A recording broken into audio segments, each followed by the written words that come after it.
Driving back to Fort Belvoir, I saw a family caught in a flash flood. Ignoring rule number 4, I hooked up the tow chains and pulled them to safety. The father only remembered my name. Later, my commander called me in for what felt like a career-ending report.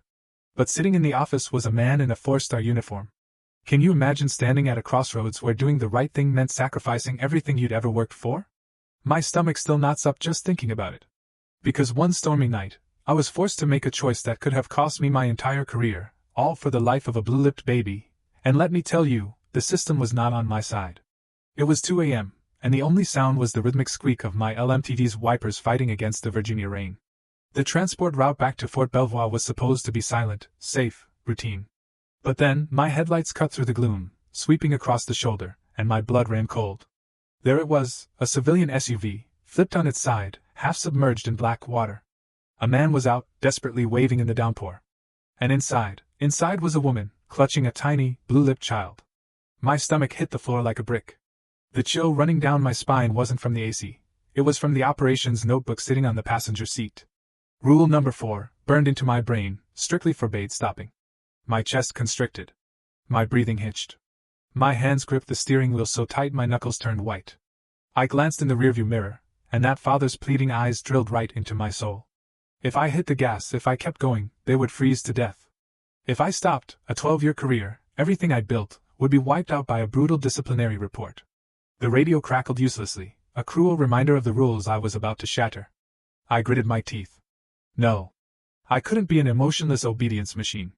Not tonight. I was Lieutenant Millie Evans, and tonight, I accepted the price of trading my rank for the lives of these 3 strangers. Was the price of compassion truly too high? Hell no, I muttered, slamming the brakes. The 5-ton truck shrieked against the soaked asphalt. I slapped the hazard lights. The amber glow pulsed weakly, barely cutting through the curtain of rain. I kicked the door open, the wind nearly tearing the heavy steel plating off its hinges. Rain felt like gravel hitting my exposed skin. I jumped down, and immediately, the freezing mud of the shoulder swallowed my tactical boots, rising past my ankles with a sickening squelch. The water was already up to the man's waist. He was bashing his bloody elbow against the rear window, pure panic making his movements jagged and wild. "My baby! My baby is stuck!" he screamed, his voice swallowed by a crack of thunder that shook the ground beneath my feet. Rule number 4? Dissolved. Standing there in that deluge, waist-deep in freezing sludge, my SOP manual meant nothing. There was only one order left, the one I learned in Sunday school back in the foothills, not in basic training: do not walk on by. I had to drag them out of this death trap before the flash flood took us all. Stand back! I roared over the gale, ripping the crowbar from the truck's utility mount. I swung hard. Crack! The rear safety glass shattered, mixing with the terrifying, high-pitched wail of an infant. The woman inside was pale, shock setting in, curled around the baby like a human shield, trying to push her last bit of body heat into the child. I waded through the rushing current, the water tugging at my legs like invisible hands. My fingers were numb, clumsy blocks of ice, as I hooked the heavy steel tow chains onto the SUV's undercarriage frame. Click. Lock. This wasn't a drill at the motor pool. This was life or death.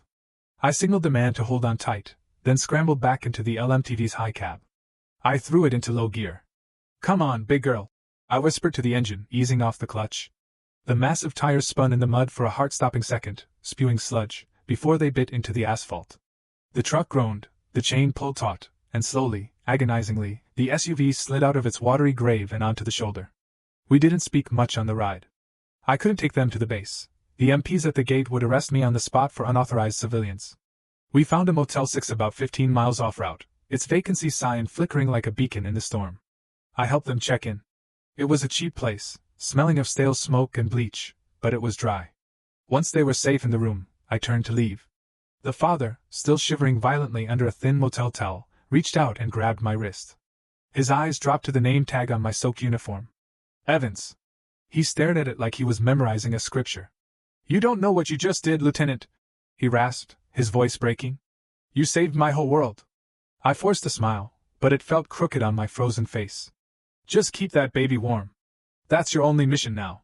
The walk back to the truck felt like the longest mile I'd ever walked. The cab was empty now, silent, except for the drumming rain. It smelled of wet canvas, mud, and the metallic tang of adrenaline fading away.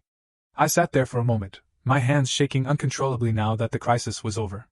I checked the dashboard clock, 0430. I was 2 hours behind schedule. The military GPS system, the Blue Force tracker, didn't lie. It had logged every second of my unauthorized stop, every mile of my detour. It was all there, in digital red ink. I knew exactly what was waiting for me at the gates of Fort Belvoir. It wouldn't be a commendation. It wouldn't be a medal. It would be Colonel Briggs. I could almost see him, sitting in his office, sipping his Starbucks, waiting to tear me apart. A sudden, crushing weight of loneliness settled in that cab. I needed to believe that somewhere, outside of this army base, people still understood that human life comes before a rulebook. I started the engine, swallowing the bitter taste of bile in my throat. I had just played the Good Samaritan, just like the Bible said. But in the eyes of the U.S. Army, I had just become a deserter.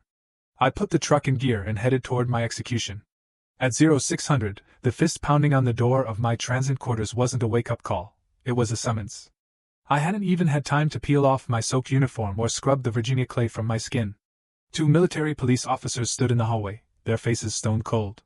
"Colonel Briggs wants to see you, Lieutenant." Now. They marched me across the base like a criminal. I was still wearing the evidence of my crime, my tactical pants heavy with dried mud, my boots squelching with every step, my hair plastered to my skull. We walked into the administration building, a glass and steel fortress that hummed with efficiency. The transition was brutal. Outside, the world was wet and chaotic.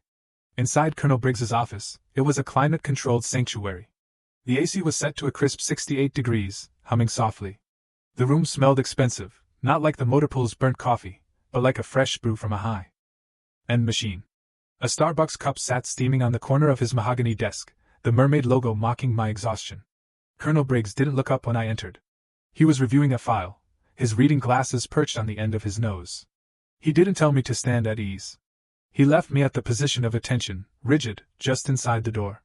5 minutes passed, then 10. The silence was a weapon. I started to shiver, the freezing AC cutting through my damp layers. A drop of muddy water fell from the hem of my jacket and landed on his pristine beige carpet with a soft blip. Then another blip. I was staining his sanctuary, and I knew he was letting it happen on purpose, a silent humiliation before the storm. Finally, 15 minutes in, Briggs took off his glasses. He looked at the puddle forming around my boots, then up at my face. His eyes were devoid of humanity. He looked at me the way one looks at a cockroach that has scurried into a clean kitchen.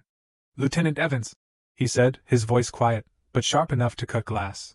"Do you labor under the delusion that the United States Army provides you with a $500,000 light-medium tactical vehicle so you can operate it as your personal Uber?" I swallowed hard, my throat dry. "Sir, there was a civilian vehicle overturned. A flash flood. There was an infant, blue in the face. They were dying." Bam! Briggs slammed his open palm on the desk. The sound cracked through the room like a pistol shot. I flinched instinctively. "I don't care if it was the President of the United States," Briggs roared, standing up. "Procedure is procedure. You deviated 15 miles off your logged route. You put sensitive military cargo at risk because of some bleeding heart impulse." He walked around the desk, circling me like a shark. He stopped right next to my ear. I could smell his cologne, clean, expensive, overpowering the smell of swamp mud on me. "You know, Evans," he whispered, his voice dripping with venom, "I have always said that females have no place in tactical transport. You are a liability. You see a few tears, and you forget your discipline. It's biology. You can't help your weak, emotional nature." The insult hit me harder than the cold. He wasn't just attacking my decision. He was attacking my existence in this uniform. He was reducing 12 years of a perfect service record down to my gender. "You want to play Mother Teresa?" he sneered, stepping back to look me up and down with disgust. "Fine, but don't do it while wearing that flag on your shoulder. You are defiling it with your incompetence." I clenched my hands behind my back, my fingernails digging into my palms until I felt the skin break. I locked my knees. "Do not cry," I told myself. "Do not let him see you break." I would not give him that satisfaction. Briggs walked back to his desk and pulled a single sheet of paper from a folder. The header read, "General Officer Memorandum of Reprimand." In the military, this was a career death sentence. It stays in your permanent file forever. It screams, failure, to every promotion board. "Sign this," he said, his voice bored now, the rage replaced by bureaucratic coldness. "As of this morning, you are stripped of your convoy command. Your driving privileges are revoked." He picked up a pen, a sleek silver thing, and tossed it at me. He didn't hand it to me, he tossed it. It hit my chest and clattered to the floor, landing right in the middle of the dirty puddle dripping from my clothes. From tomorrow, you will report to basement level, warehouse B, Briggs said, picking up his coffee and taking a slow, deliberate sip. Your new duty is inventory. We have a backlog of toilet paper and socks that need counting. Stay out of my sight until I decide if I'm going to kick you out of my army entirely. I looked down at the pen lying in the mud.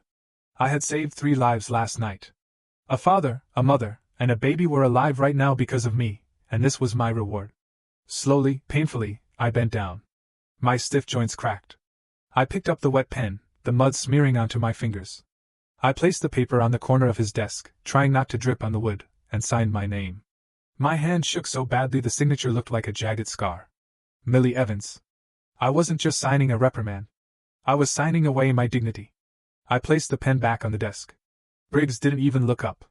He had already moved on to the next file, erasing me from his world as if I were nothing more than a stain on his carpet. Warehouse B was located 3 stories underground, a concrete bunker where the sun never rose and the air always smelled of stale cardboard and damp cement. It was a tomb for careers, and now it was my office.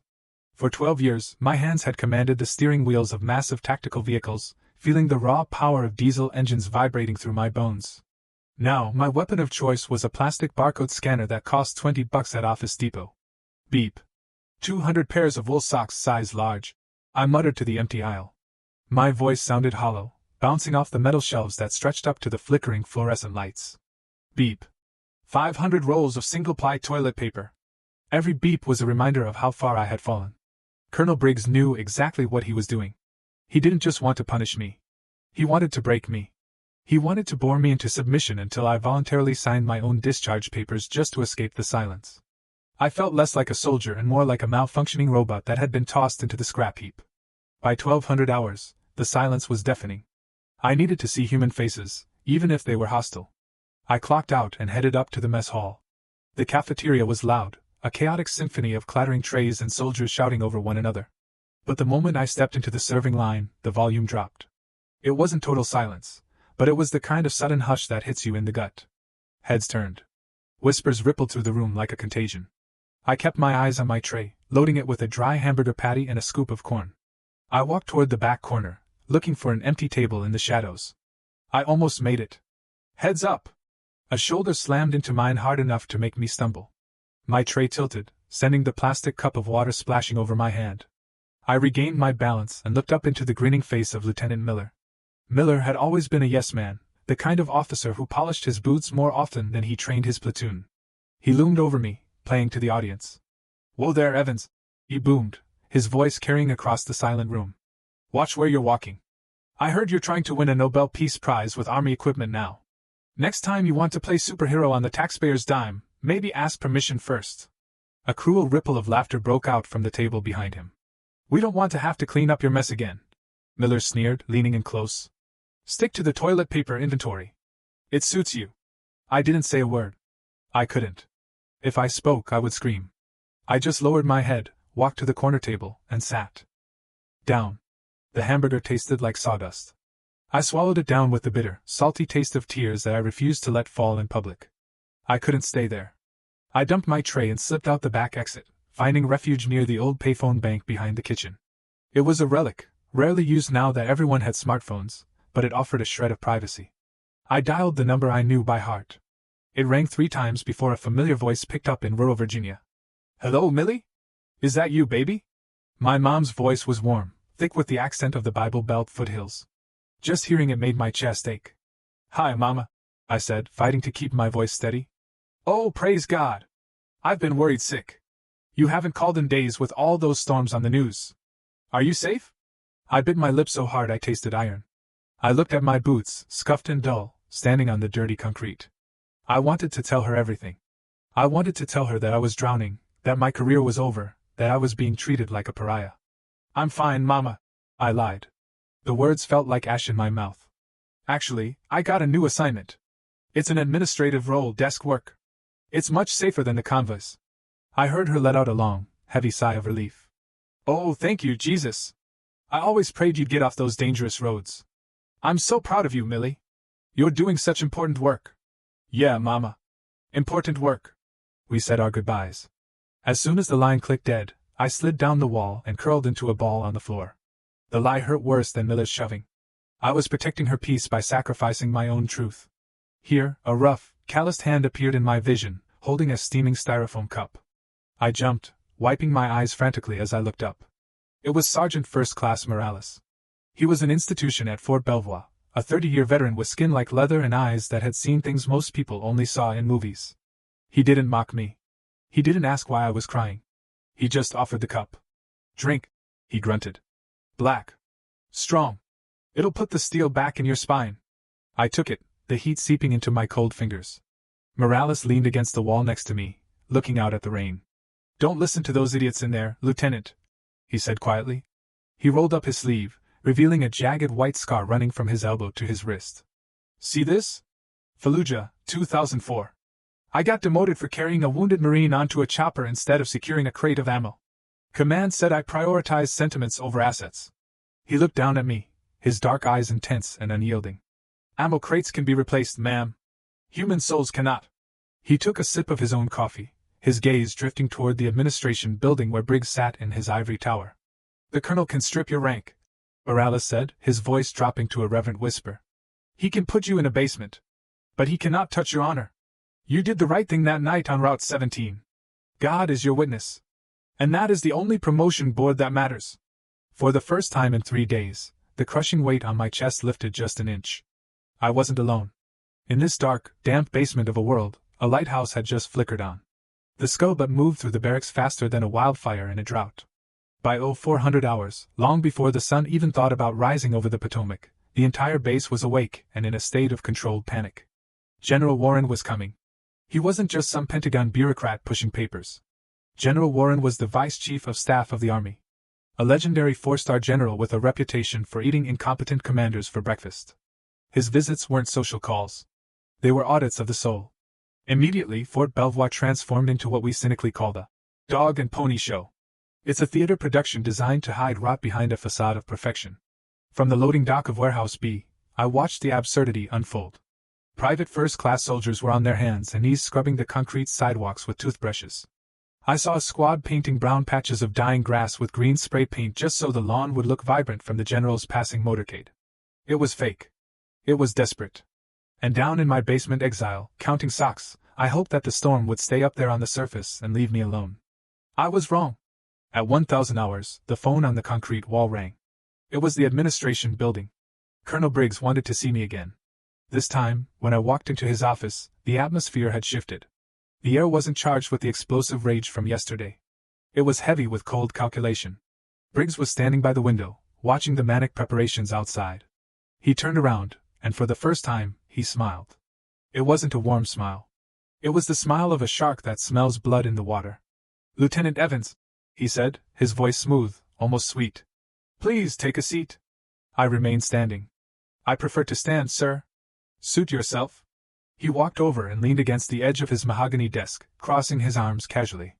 "Tomorrow morning, General Warren will be holding a command briefing in the war room. He wants a full report on incident rates and logistical anomalies." He paused, studying my face like he was reading a map. "I have an opportunity for you, Millie. A chance at redemption." My stomach turned. He never used my first name. "I want you to present the incident from the other night," he continued. "But we need to frame it correctly. You will stand up there and you will tell the general that you had a lapse in judgment. You acted on emotion, panicked, and deviated from the route due to inexperience." He stepped closer, his voice dropping to a conspiratorial whisper, as if we were partners. "And then you will say that thanks to my swift intervention and strict disciplinary guidance, the situation was contained and protocol was restored. You are the example of a mistake. I am the example of the correction. Do you understand?" I stared at him, horrified. He wanted me to purge myself. He wanted me to paint myself as an incompetent fool just so he could look like a strong leader in front of a 4-star general. He wanted to use my act of mercy as a stepping stone for his own promotion. "Sir," I said, my voice trembling with suppressed anger. "I saved a family.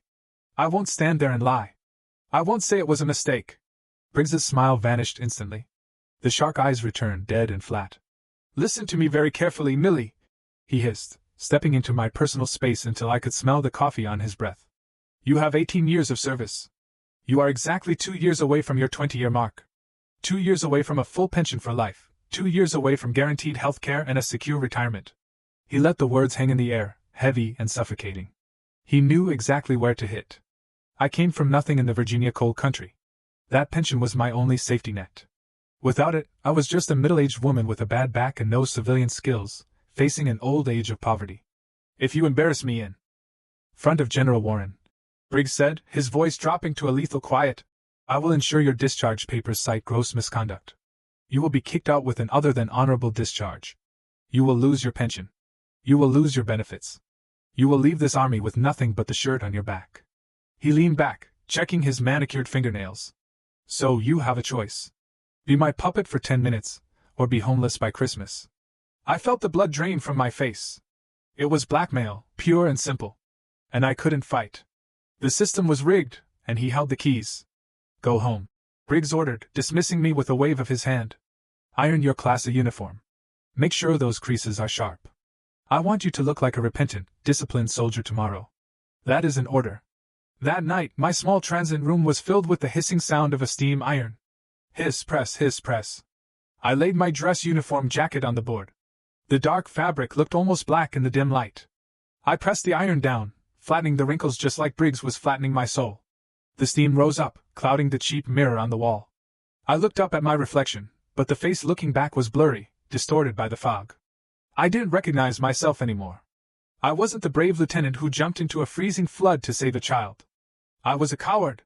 I was a woman terrified of losing her paycheck, terrified of the future, willing to sell her honor to a tyrant just to survive. I hung the uniform on the door. It looked perfect, stiff, hollow, just like me. Tomorrow, I would walk onto that stage and play my part. I was no longer a soldier. I was just a prop in Briggs's show. That night, the rain returned to Fort Belvoir. It wasn't the violent storm of the other night, but a steady, rhythmic drumming against the tin roof of the transient barracks. Tap, tap. It sounded like the ticking of a doomsday clock, counting down the seconds until my execution. I lay on the narrow bunk, staring up at the springs of the empty bed above me. The room was dark, but sleep was impossible. My mind was a battlefield. Tomorrow morning, I would stand in front of the Vice Chief of Staff of the Army, a man whose shadow alone commanded respect, and I would have to look him in the eye and call myself a failure. I would have to lie. I would have to burn down 12 years of hard work just to keep Colonel Briggs warm in a seat of power. Was it worth it for a pension? For health insurance? I reached under my pillow, my fingers brushing against cracked leather. It was a small Bible, the pages worn thin and yellowed with age. It was the only thing my father had left me when he died. He was a coal miner from the Appalachian, a man with dust in his lungs and steel in his spine. The black lung took him piece by piece, but it never took his dignity. I turned on the small reading light, shielding it with my hand so I wouldn't wake the others. I opened the book. It naturally fell open to the Gospel of Luke. I didn't need to read the words. I knew them by heart. It was the story of the man beaten and left half dead on the side of the road, ignored by the priest and the Levite, but saved by the Samaritan. I could almost hear my father's raspy voice, the way it sounded between coughing fits. Millie, baby, he used to say, sitting on the porch swing. You can be poor. You can be a nobody in the eyes of the bank or the government. But you can never be poor in honor. When you wake up in the morning and look in that mirror, you have to like the person looking back at you. If you don't, no amount of money will fix it. My finger traced the final command in red letters, go and do likewise. I had done likewise, Daddy. I had stopped. I had helped. But why did the price have to be everything I had? Why was God punishing me for obeying him?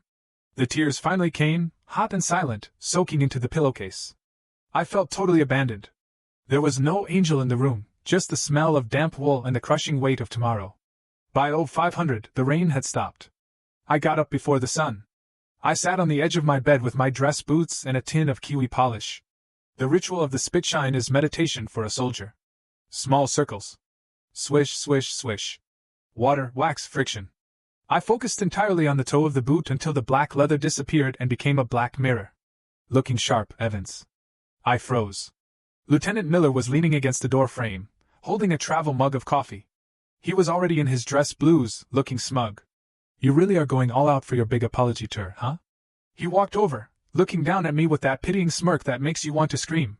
Don't worry about the truck. Once Briggs kicks you to the curb, I promised him I'd take good care of your vehicle.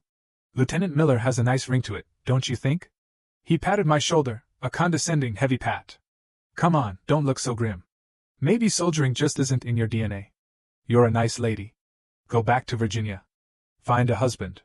Settle down. Leave the heavy lifting to the men. Rage, white-hot and blinding, flared in my chest.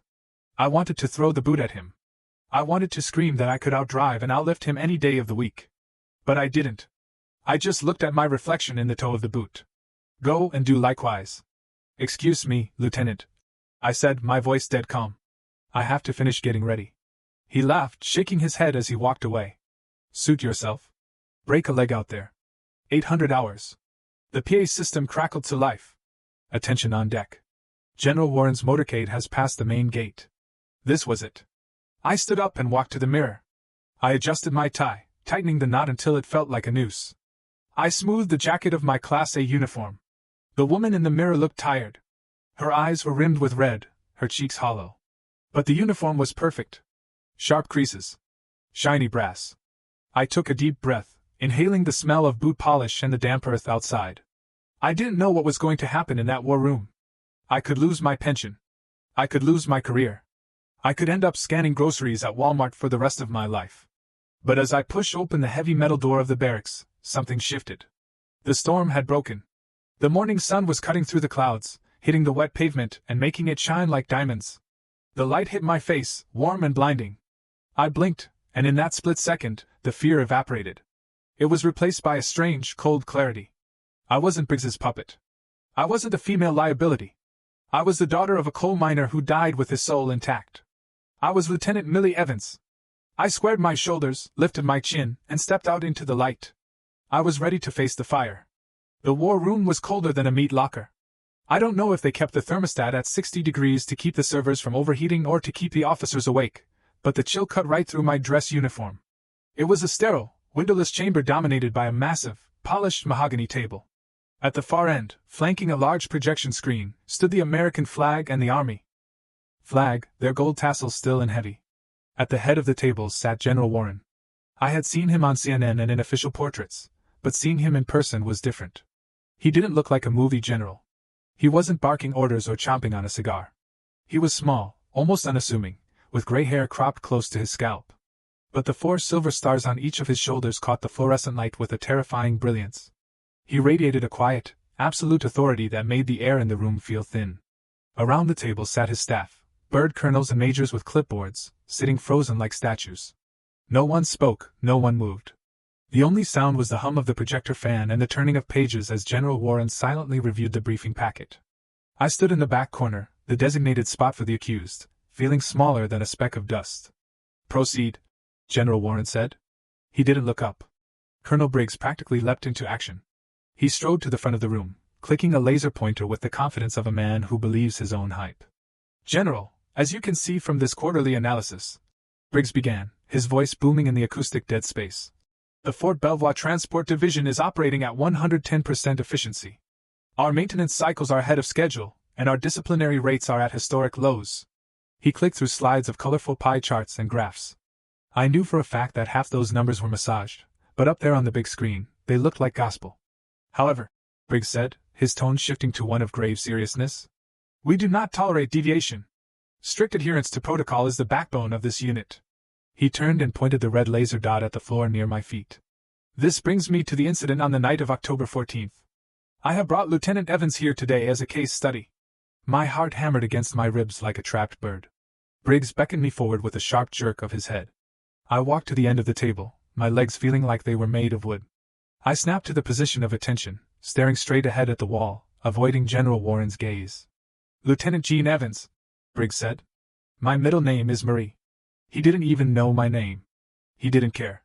To him, I was just a prop. On the night in question, Briggs continued, addressing the general, Lieutenant Evans made a critical error in judgment. While transporting sensitive cargo, she allowed female emotion to override her training. She panicked during a storm, abandoned her designated route, and put the mission at risk. He paused for effect, letting the words, female emotion, hang in the air like a bad smell.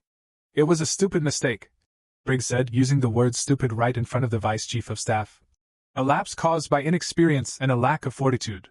However, thanks to my immediate intervention and the issuance of a General Officer Memorandum of Reprimand, the situation was contained. Lieutenant Evans has accepted full responsibility and understands that her career is now under review. Briggs turned to me, his eyes bored into mine. I could see the threat written clearly in his gaze. Say it. Admit you were stupid. Save your pension. Lieutenant Briggs. He barked. Confirm for the General that your actions were a result of poor judgment, and that you accept the disciplinary measures. I opened my mouth. The script was ready. Yes, sir. It was my fault, sir. I was scared, sir. I thought about the 2 years left until retirement. I thought about the health insurance I needed for my back. I thought about being homeless at 40. The fear was a physical weight, pressing down on my lungs, suffocating me.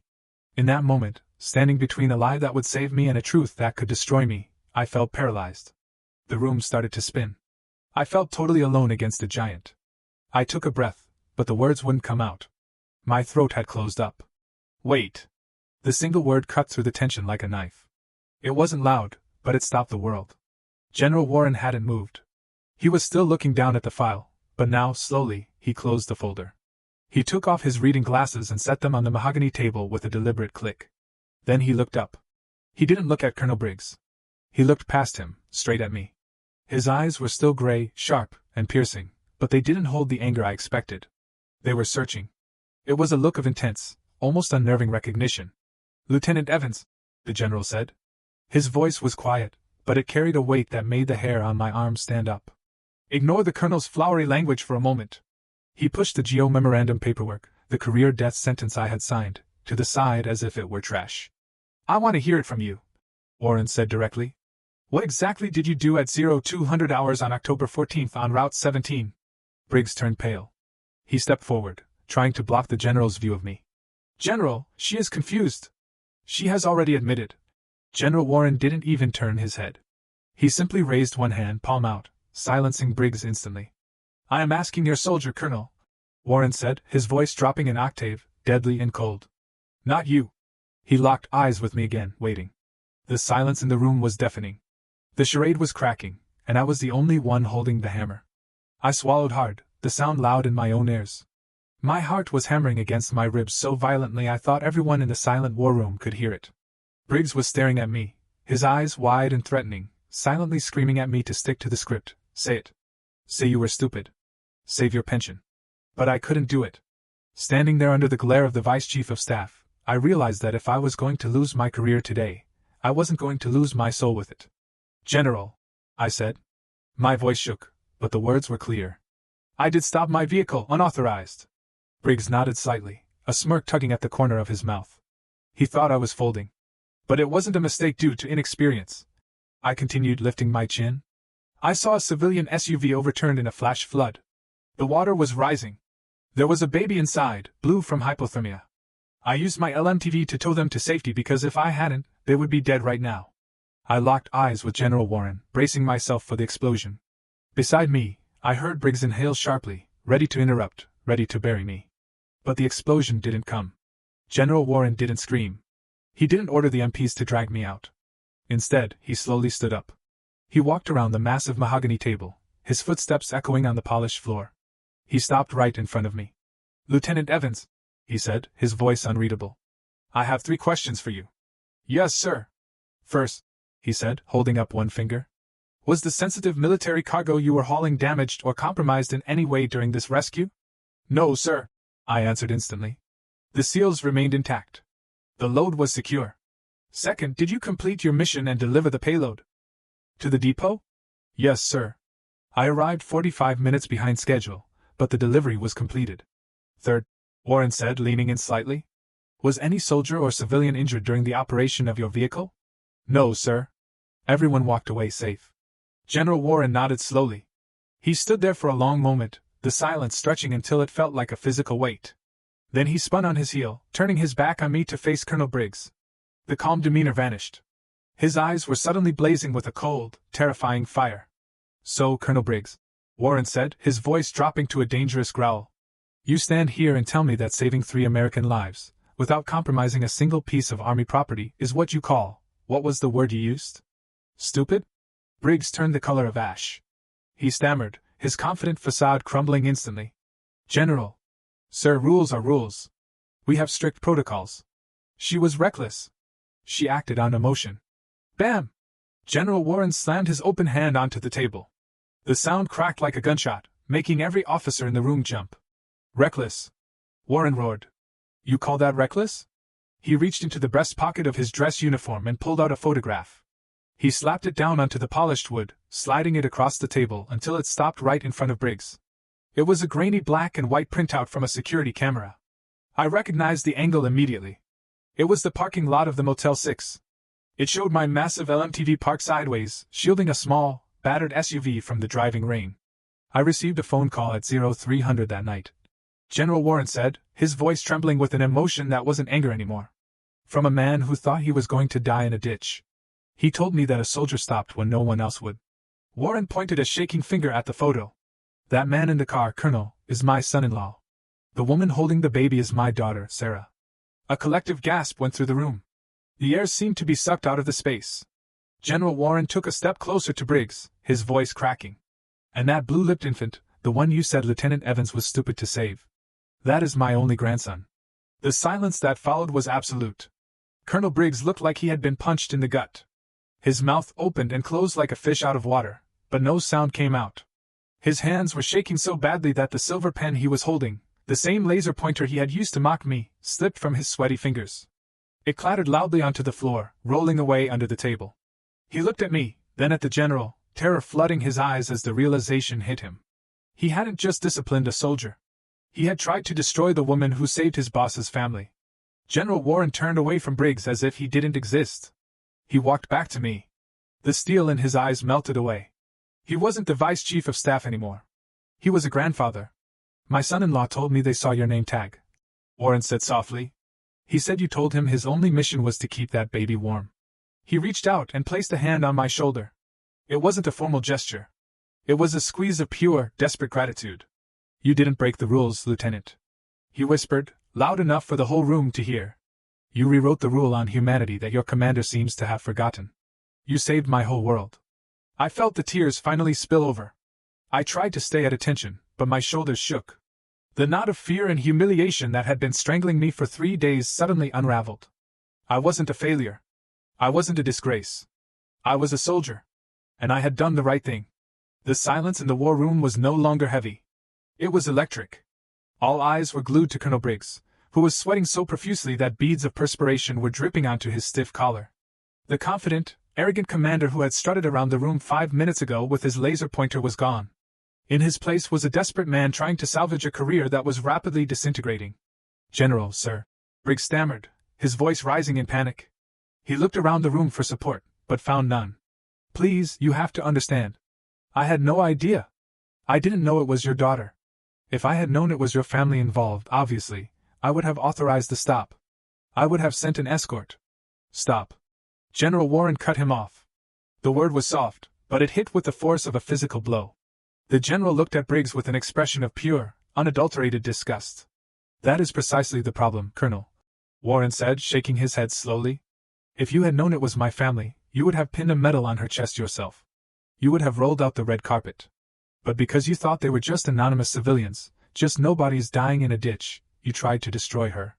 Warren took a step closer, towering over the shrinking colonel.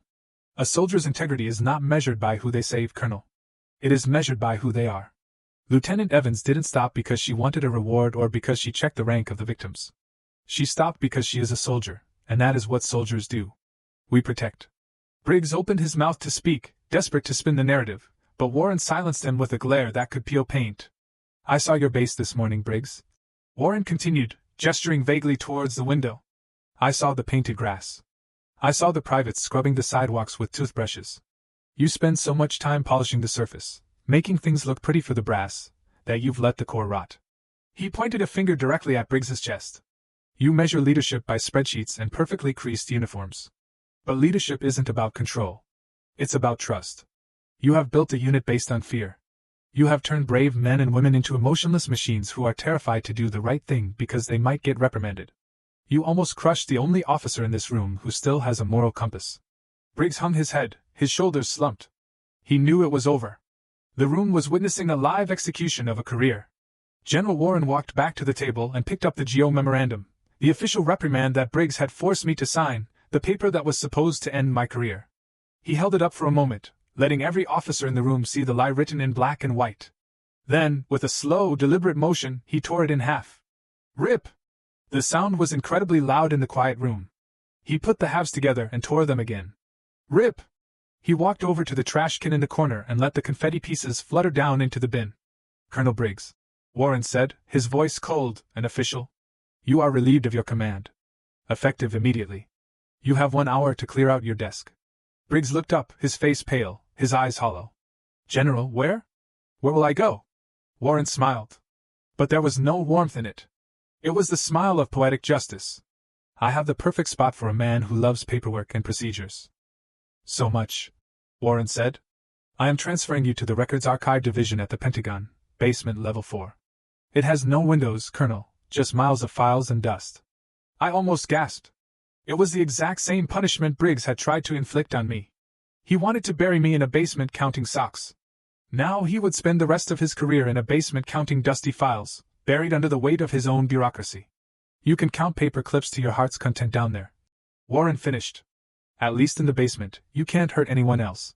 Now get out of my sight. Briggs didn't salute. He couldn't. He just turned and walked out of the war room. He moved like an old man, his footsteps dragging on the polished floor.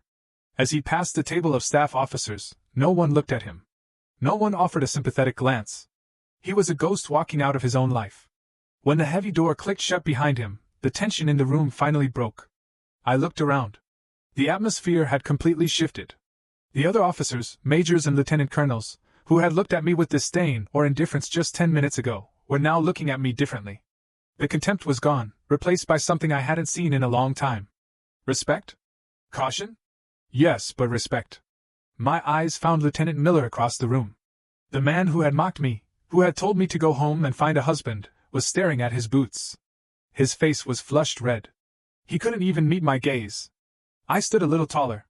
I hadn't sought revenge. I hadn't shouted or fought back with insults. I had simply stood on the truth. And the truth had set me free.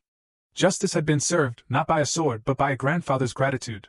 After the officers filed out of the war room, leaving the heavy echoes of Colonel Briggs's downfall behind them, General Warren signaled for me to stay. The room was quiet now. The air scrubbed clean of the suffocating tension that had choked it for the last hour. The general didn't sit back down at the head of the massive mahogany table. Instead, he walked over to where I was standing and pulled a smartphone from his pocket. His hands, which had just torn a colonel's career to shreds with terrifying efficiency, were gentle now as he tapped the screen. I want to show you something, he told me, turning the device toward me. It was a video, shaky and vertical, clearly taken in a warm, messy living room. A little girl with curly blonde hair was bouncing on a beige sofa, clutching a worn-out, stuffed bear. She looked healthy, her cheeks pink and full of life, a stark contrast to the blue-lipped, freezing infant I had seen trapped in that storm. A woman's voice from behind the camera encouraged her to say, "Hi," and the little girl beamed at the lens, waving frantically as she chirped a "Thank you to the firefighter lady for the ride." I let out a wet, shaky laugh at the title, and General Warren chuckled softly beside me, wiping a stray tear from the corner of his eye. He explained that to a 3-year-old, my massive LMTV looked just like a fire truck. She didn't know ranks or uniforms. She just knew I came when no one else did. He put the phone away and looked at me, his face serious and filled with an emotion that transcended military protocol. He told me that the little girl would grow up and have a life because of me. He said he owed me a debt he could never repay, addressing me as Major. When I confusedly corrected him that I was a lieutenant, he simply smiled and told me that I wouldn't be for long. That private acknowledgement was a reward in itself, but the Army had a much more public way of setting things right. 1 week later, the sun was blazing over the parade field at Fort Belvoir. The sky, a piercing blue that had been washed clean by the storms of the previous week.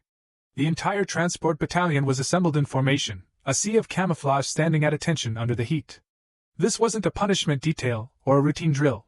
This was a celebration. The PA system crackled to life, echoing across the manicured grass, calling for attention to orders. I marched out to the center of the field, my freshly shined boots crunching rhythmically on the gravel. I stood before General Warren, who was flanked by the American flag and the battalion colors snapping in the breeze. Usually, an officer climbs the career ladder, one painful rung at a time, moving from lieutenant to captain, and then eventually to major. But today, the Army was making a rare exception for exceptional valor and leadership. General Warren stepped forward and removed the single silver bar from my chest, the rank of first lieutenant. In its place, he pinned on a gold oak leaf. I had skipped an entire rank, going from a junior officer to a field-grade commander in a single heartbeat. His voice boomed over the loudspeakers as he appointed Major Millie Evans as the new battalion commander of the Tactical Transport Division. Leaning in close as he adjusted the collar of my uniform, he told me quietly that he didn't want another Briggs running this unit. He wanted someone who knew that people mattered more than paperwork, and he wanted my conscience to lead the battalion. However, the promotion wasn't the most significant news of the day. Before dismissing the troops, General Warren announced a new standing order, effective immediately across all Army commands. It was officially titled Regulation 19C, but everyone on base was already calling it by its real name, the Samaritan Rule. The rule was simple but revolutionary, stating that any military personnel operating a government vehicle were authorized to deviate from their route and utilize government assets to provide emergency assistance to civilians in life-threatening distress without fear of administrative reprisal. My name wasn't on the document, but as the general read the words, I felt a warmth spread through my chest that had nothing to do with the sun. The terror I had felt that night, the impossible choice between my career and a baby's life, was something no other soldier would ever have to face again. Kindness had finally been codified into law. As the ceremony ended and the formation broke, soldiers came up to shake my hand with genuine respect. I was walking back toward the headquarters when a shadow fell across my path. I stopped to find Lieutenant Miller standing there. He looked different than before. The smug, arrogant sneer was gone, replaced by a look of awkward humility. He was holding his cover in his hands, twisting the fabric nervously as he struggled to speak. He quietly congratulated me and then stumbled through an apology for his past comments about me not belonging and needing to find a husband. He looked down at his boots, admitting he had been a jerk. I looked at him, remembering the rage I felt when he mocked me in the barracks. I could have used my new rank to humiliate him, or assigned him to basement inventory duty. But then I thought of Sergeant Morales and his lesson that human souls cannot be replaced. If I crushed Miller now, I was no better than Briggs. I extended my hand firmly. I told him it was forgotten. And as he took my hand in a firm grip, I gave him a small smile. I ordered him back to work with one piece of advice. Never laugh at someone trying to do the right thing, Lieutenant. Because you never know when you might need a Samaritan yourself. Miller nodded, and for the first time, the salute he gave me was genuine. I watched him walk away, then turned toward the motor pool with a full heart. I had a battalion to run, and for the first time in my life, I truly felt like I was exactly where I belong. 1 year had passed since the storm that changed everything, and the seasons in Virginia had turned a full circle. The dogwood trees outside the administration building were shedding their leaves, painting the sidewalks in shades of russet and gold. I sat behind the large mahogany desk, the same desk where Colonel Briggs used to sit and clean his fingernails while ignoring his soldiers. But the room felt different now. Under Briggs, this office had been a fortress, sealed tight with blinds drawn, and the air conditioning set to a meat-locker chill. Now, the windows were cracked open, letting in the crisp autumn breeze and the distant sounds of the motor pool. The expensive espresso machine was gone, replaced by a standard-issue drip coffee maker that gurgled happily in the corner. The pot was always full of hot, cheap coffee, and the door was always open. Soldiers didn't stand at rigid attention when they came in here anymore. They came to talk, to plan, and sometimes just to breathe. My unit, the Tactical Transport Division, had earned a new nickname around Fort Belvoir. They called us the Samaritan Squad. It wasn't official Army doctrine, but it was written on our hearts. In the last 12 months, my drivers had stopped to assist in over 50 roadside emergencies along the winding back roads of the Blue Ridge foothills. We had pulled cars out of ditches, changed tires for stranded grandmothers, and provided first aid at accident scenes until the paramedics arrived. We proved that you could deliver the Army's cargo on time and still carry hope to the people you swore to protect. I shifted in my chair, picking up a plain white envelope that had arrived in the morning mail. There was no military rank on the return address, just a name and a P.O. box in rural Ohio. It was from the man who had tried to destroy me. I unfolded the letter. The handwriting was familiar, but it looked different, shakier, less aggressive than the sharp signature I remembered on my reprimand. Former Colonel Briggs wasn't sitting in a Pentagon basement anymore. He had retired quietly 6 months ago. Now, he wrote, he was volunteering at a Red Cross distribution center. He described his days not as a commander barking orders, but as a worker moving crates of supplies for disaster relief. He talked about the backaches and the sweat, the physical toll of manual labor that he used to despise. But then came the lines that made me pause. He wrote that for the first time in 20 years, he was sleeping through the night. He admitted that the warehouse work was humbling, but it was honest. He thanked me for teaching him the hardest lesson of his life, that honor isn't something you wear on your shoulder loops. It's something you carry in your chest. He ended the letter asking for forgiveness for the arrogant old fool he used to be. I folded the paper slowly and placed it in my drawer. There was no bitterness left in me, only a quiet sense of peace. Forgiveness, I had learned, was never really for the other person. It was a gift you gave yourself, to let go of the heavy baggage of hate. I hoped he found his redemption among those crates. I looked up at the only decoration on my desk. It wasn't a medal or a plaque or a certificate of commendation. It was a cheap black plastic frame holding a grainy, low-resolution photograph. General Warren had sent it to me a week after my promotion. It was a still frame printed from the security camera of the Motel 6 that night. The image was blurry, streaked with digital rain, and completely black and white. It showed a massive dark shape, my LMTV truck parked sideways across the frame. Tucked behind it, sheltered from the fury of the storm, was the small, fragile silhouette of the civilian SUV. It wasn't a beautiful picture. To anyone else, it just looked like a traffic jam in a storm. But to me, it was the most beautiful thing I owned. On the back, in his neat cursive script, the general had written, "For the days when the storms returned. So you never forget what real courage looks like." I traced the edge of the frame with my thumb. That photo was my compass. It reminded me that the biggest machine is nothing without a human heart behind the wheel. Outside, the sky began to darken. A gray curtain of clouds rolled over the Potomac, and the first drops of rain began to splatter against the window pane. It was starting again.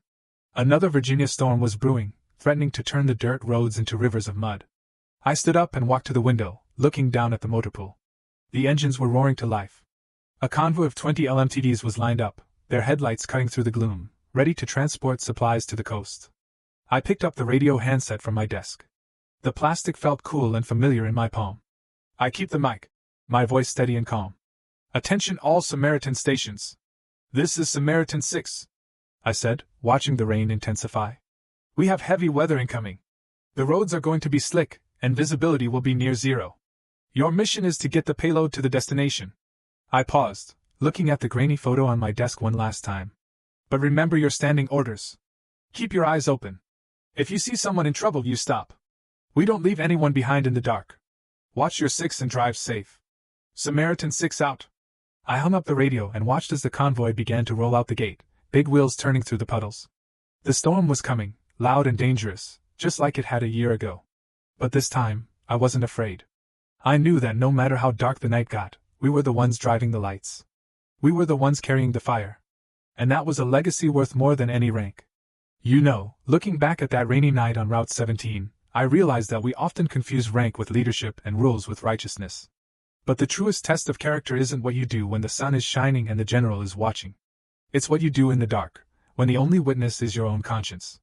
We are all driving our own heavy trucks through life, focused on our deadlines and our paychecks. It is easy to just keep driving. But never let your schedule become more important than a human soul. Real honor isn't something that can be pinned on a uniform or framed on a wall. It is earned in the mud, by lifting others out of their storms. Always choose to be the Samaritan. Now, I want to turn the mic over to you. I know I'm not the only one who has faced a hard choice. Have you ever had to break a rule to do what you knew was right?